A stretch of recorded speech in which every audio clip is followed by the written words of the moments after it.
Right here, down. Protect the out. We put the work in. Let's finish. Let's do this. Family, I'll do 1, 2, 3. You see, we dream chase, cause that's all we was given to start with.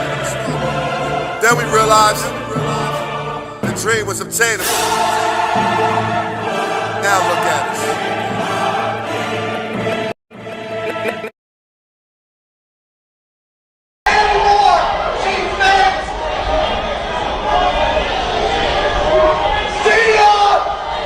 What's going on, Eagles Nation and TMTP family?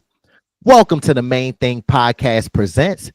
It's your boy, Mr. Owens, and after further review,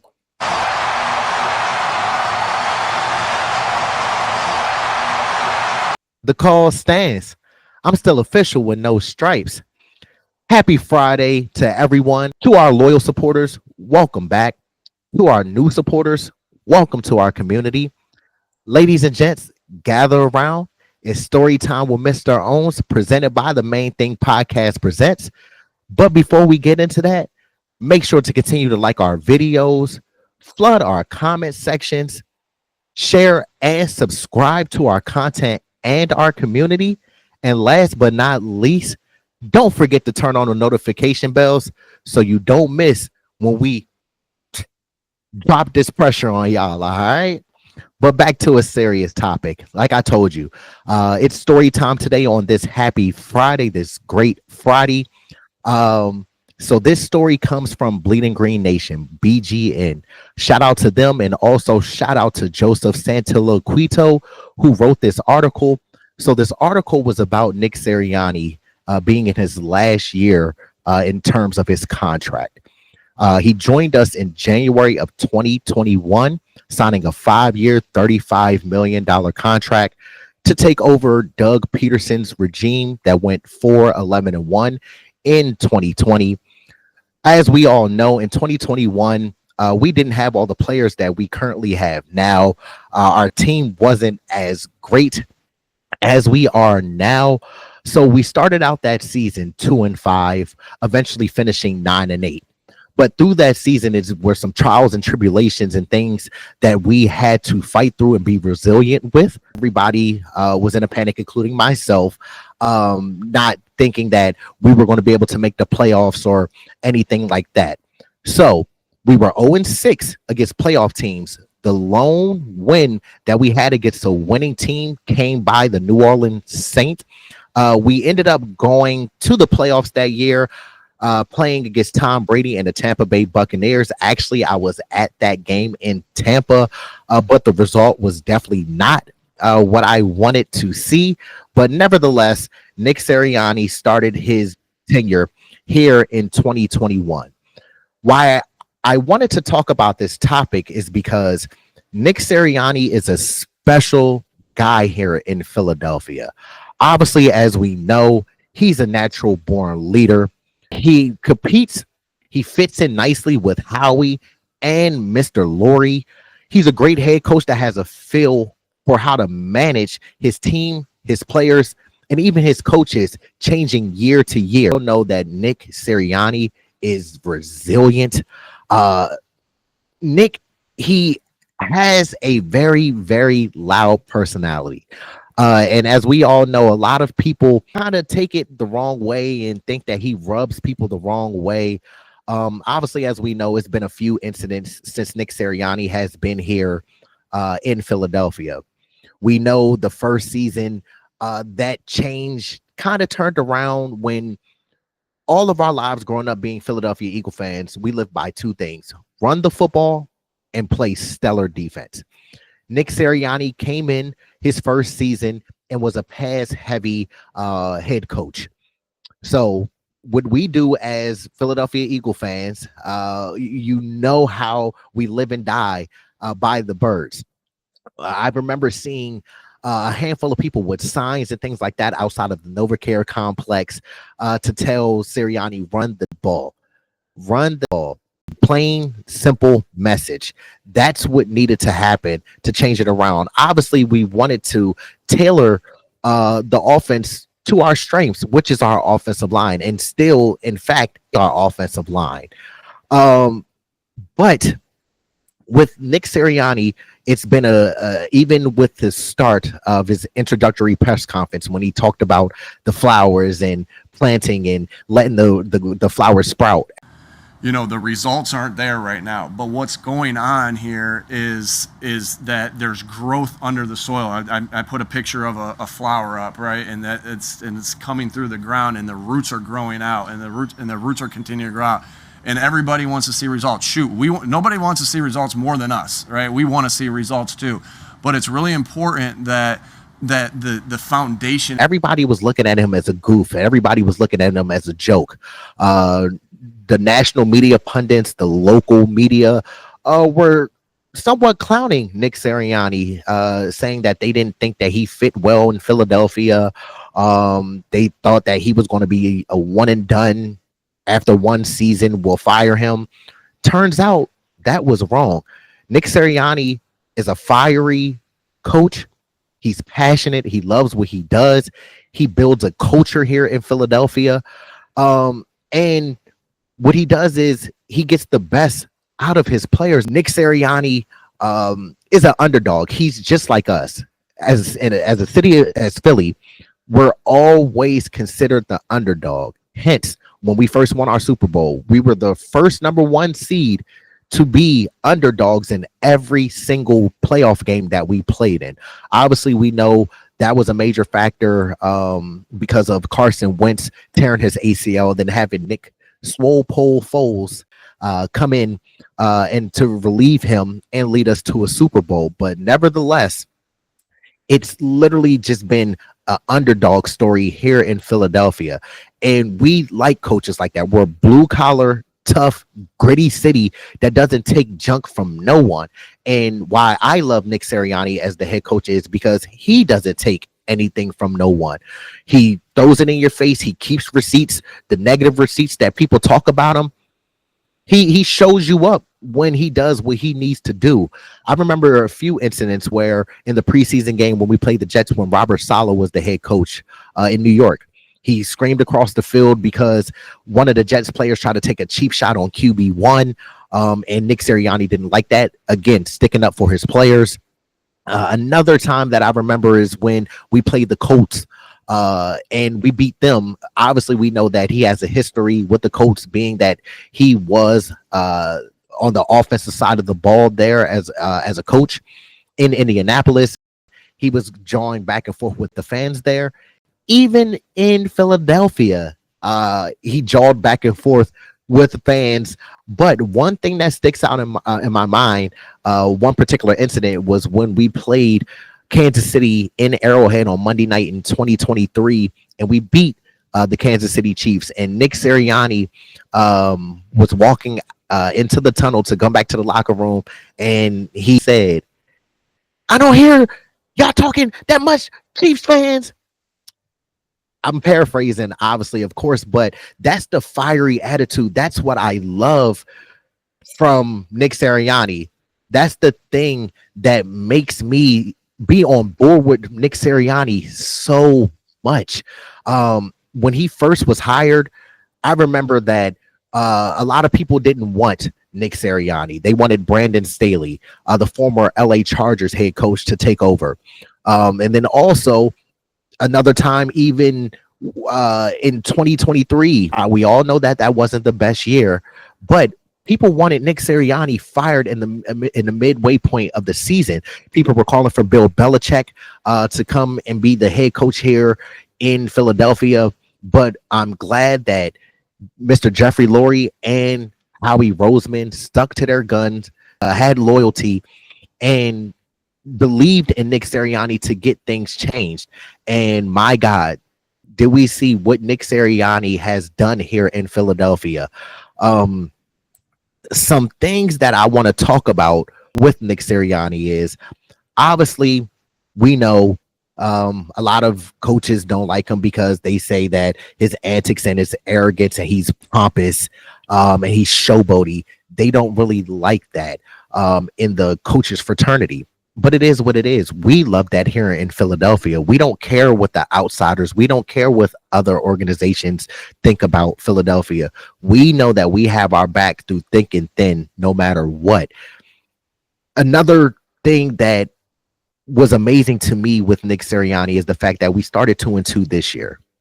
And we were kind of sitting here saying, hey, we don't know if we're going to be able to get to the Super Bowl this season, especially being 500. The team kind of looked deflated.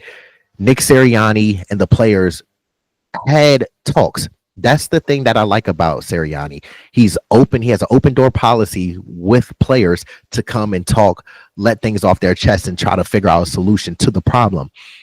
After we went 2-2, after that bye week, we all know the rest is history. We went 16-1. That only one loss being to the Washington Commanders in DC. But we know that QB1 got injured that game and knocked out with a concussion. It's very hard to go 16-1 in the NFL. One. Two, it's very hard to keep your team focused for that long and to have the fight and the desire to be the best like Nick Sirianni has done. Obviously, as we know, we've been blessed here in Philadelphia since really 1999, 2000 by only having 4 coaches. 3 of them majorly respected. One, we really don't care for him, but obviously, as you know, we had Andy Reid for 14, 15 seasons here, and then we had that guy that was here that I'm not going to mention here on film, and then Doug Peterson took over, and then now here with Nick Sirianni. I remember a couple years ago, BG Brandon Graham, he literally was having an interview and said that the team loved Nick Sirianni. The team fights for Nick Sirianni. No matter what everybody says on the outside, they know what goes on in that locker room. They're going to have each other's back and continue to fight. To my point that I expressed earlier about BG saying that he loves Nick Sirianni and that the players play for him, is because obviously we know that BG has had an illustrious year, capping it off at 15 years.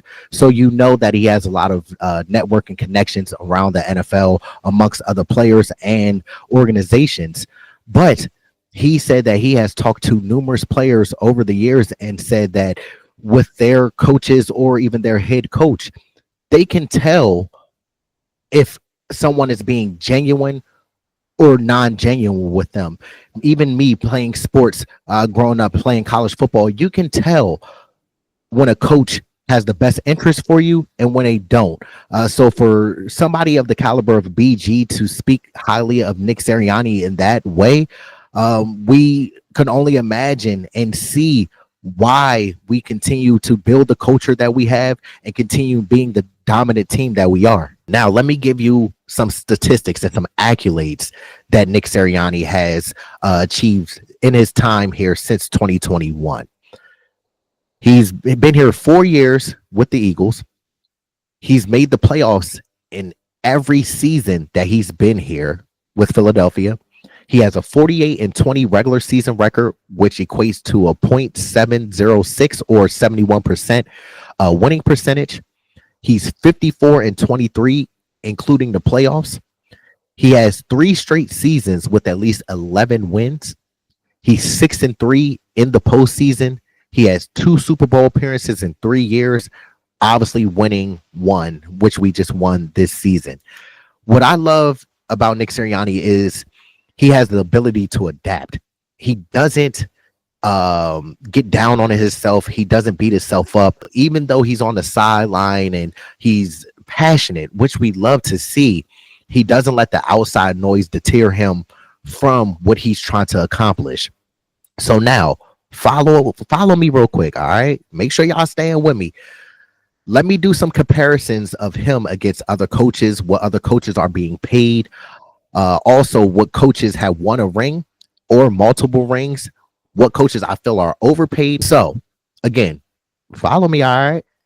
So, we know Andy Reid, he makes $20 million a season. Rightfully so. Andy Reid is one of the greatest coaches ever. He'll probably more than likely go into the Hall of Fame. It's not probably, it's he will go into the Hall of Fame. We know what Andy did for us here in Philadelphia, and then also what he did, what he has been doing with the Kansas City Chiefs. What coach do you know can go from one organization where he's the all-time winningest coach to another organization and still be the all-time winningest coach in that organization? So salute to Andy, even though we had to beat y'all this season. Shout out to Andy. It's all love with him. Sean Payton, head coach of the Denver Broncos. He makes $18 million. Now, Sean Payton won the Super Bowl back in 2009 with Drew Brees and the Saints. Tied for third is Mike Tomlin and Jim Harbaugh. Mike Tomlin being the head coach of the Pittsburgh Steelers and Jim Harbaugh being the head coach of the Los Angeles Chargers. They both make $16 million.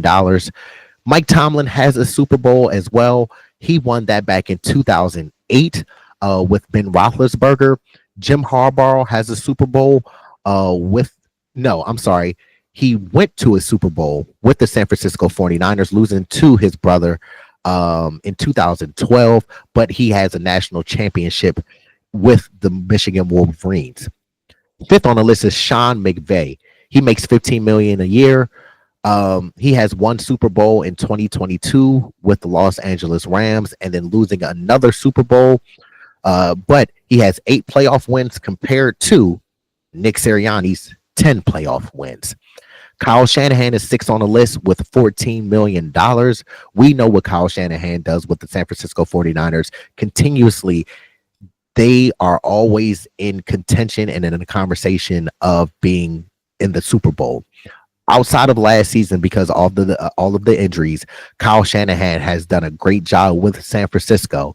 But again, he has fallen short in the Super Bowl, losing to the Kansas City Chiefs. Now coming in at tied for 7th is Ben Johnson, the head coach of the Chicago Bears, formerly the offensive coordinator of the Detroit Lions, and Kevin O'Connell, the head coach of the Minnesota Vikings, both making $13 million. As we both know, Ben Johnson is a first-time head coach, hasn't won a Super Bowl or anything. Kevin O'Connell has been with the Minnesota Vikings for a few seasons, but hasn't won anything there either. Coming in at number 9 is John Harbaugh with $12 million. He won a Super Bowl, as I mentioned earlier in the video, in 2012 when he battled his brother in the Super Bowl when it was Ravens versus the San Francisco 49ers. Coming in at number 10 is another first-time head coach, that being Liam Cohen from Jacksonville. Well, he's the Jacksonville head coach. He came from Tampa Bay, being their offensive coordinator. He makes $12 million. Coming in tied at number 11 is Dan Campbell and Sean McDermott. Dan Campbell being the head coach of the Detroit Lions and Sean McDermott being the head coach of the Buffalo Bills, both making $11 million. We know that Dan Campbell and Sean McDermott have not won a Super Bowl, have not gotten to a Super Bowl. Yeah, they have great regular season success and they have some success in the playoffs, but they can't get to the big game as Nicholas John Sirianni can. Number 13 is Mike McDonald, the Seattle Seahawks head coach. He makes $9 million. He just got there I want to say a couple seasons ago, like 2 seasons ago, coming from Baltimore as their defensive coordinator. He obviously has a 1-0 in Seattle. Coming in at number 14 is Dan Quinn, who makes $8.5 million. He's the head coach of the Washington football team. He was the defensive coordinator of the Seattle Seahawks and also with the Dallas Cowboys. Number 15 is DeMeco Ryans, making $8 million with the Houston Texans. He was, well, shout out to DeMeco, because DeMeco used to be a Philadelphia Eagle in his playing days, playing linebacker. But he was the defensive coordinator in San Francisco and then got the opportunity to go to Houston to be their head coach. And coming in at number 16 on the list, y'all think y'all know who it is? Could y'all guess it? You got any clues? All right, I'll tell y'all who it is. Number 16 on the list is Nicholas John Sirianni, who makes $7 million a season. Now, I know that Mr. Lurie has spoken at the owner meetings a few months ago. If you've been a Philadelphia Eagle, fan, you know how Philadelphia does business. We don't talk about contracts or anything like that in public. So obviously, I know that Nick Sirianni will be taken care of by Jeffrey Lurie and Howie Roseman for the achievements that he has accomplished. I want to know when he will get taken care of, because I want Nick Sirianni to have peace of mind. We know that a lot of our players are under contract for the next few to many years. I want Nick Sirianni to go into this season not having to think about a contract, not having to think about job security and things like that. But we know that Philadelphia takes care of their own, and I know that Mr. Lurie and Howie Roseman will be able to take care of that. But I just thought that it was interesting to see that with all the achievements that Nick Sirianni has had, that he's the number 16th highest paid head coach. It's mind blowing to me. But again, I thought it was a fascinating story that I wanted to cover and share my insight and intel with you all. But again, we know that it will happen. We're just it's a wait and see game when that will take place. The information that we have, and knowing the accolades and achievements that other coaches have had, and also the numbers that they're making with their respective teams, I feel that Nick Sirianni deserves to be in the range with his new contract between $15 and $19 million. We all know that he's not, even though he has beaten Andy Reid, we know that he's not going to receive 20 or 20 plus $million. But I can, and we can make an argument for him getting paid around Sean Payton's price, which is 18 million, or Mike Tomlin and Jim Harbaugh, who make 16 million, even with Sean McVay making 15 million. I don't believe that Nick Sirianni should be paid under 15 million, because we know Kyle Shanahan is at 14 million. Everybody else who is 6 and down on the list, we know that they haven't achieved what Nick Sirianni has achieved. So it's only right and fitting that Nick Sirianni gets paid what he deserves and what he has done here in Philadelphia. All in all, as a lifelong and forever Philadelphia Eagles fan, I'm proud that Nick Sirianni is our head coach, despite people saying, oh, he's not the best with X's and O's and he's just a CEO coach. Whatever he does, I don't care what he does, he produces. All he does is win. And with him only being 43 years old, we know the success that Andy Reid had here. But who knows? I feel that in my heart that the trajectory that this organization and this team is going on, we're building something special and building a dynasty. So I would not be shocked if Nick Sirianni not only matches Andy Reid's success, but surpasses Andy Reid's success while being the Philadelphia Eagles head coach. Before I get out of here, I wanted to say again, thank you so much for coming to check out the content. Thank you so much for continue to support our community. Thank you to our loyal supporters and to our new supporters. Welcome to our community. Make sure that y'all continue to like these videos. It helps with the visibility and the algorithm. Continue to flood our comment sections. Also, share and subscribe to our channel and community. And last but not least, don't forget to turn on them notification bells, also known as the Liberty Bell looking thingies, so you don't miss when Swoop comes out with the Eagles news and updates. All right. But again, I hope you all enjoyed this content. Thank you all for checking out our content again. I hope and pray that you all have a great rest of the day and an even better weekend.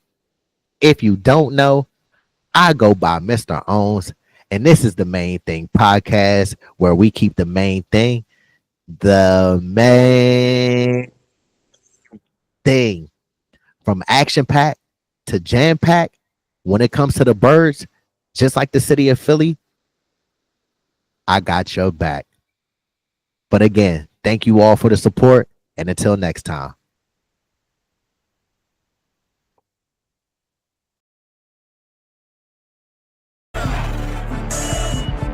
I was gonna make a lot of money doing what I wanted to do. I went after it, and it was a struggle to achieve it. But you know what?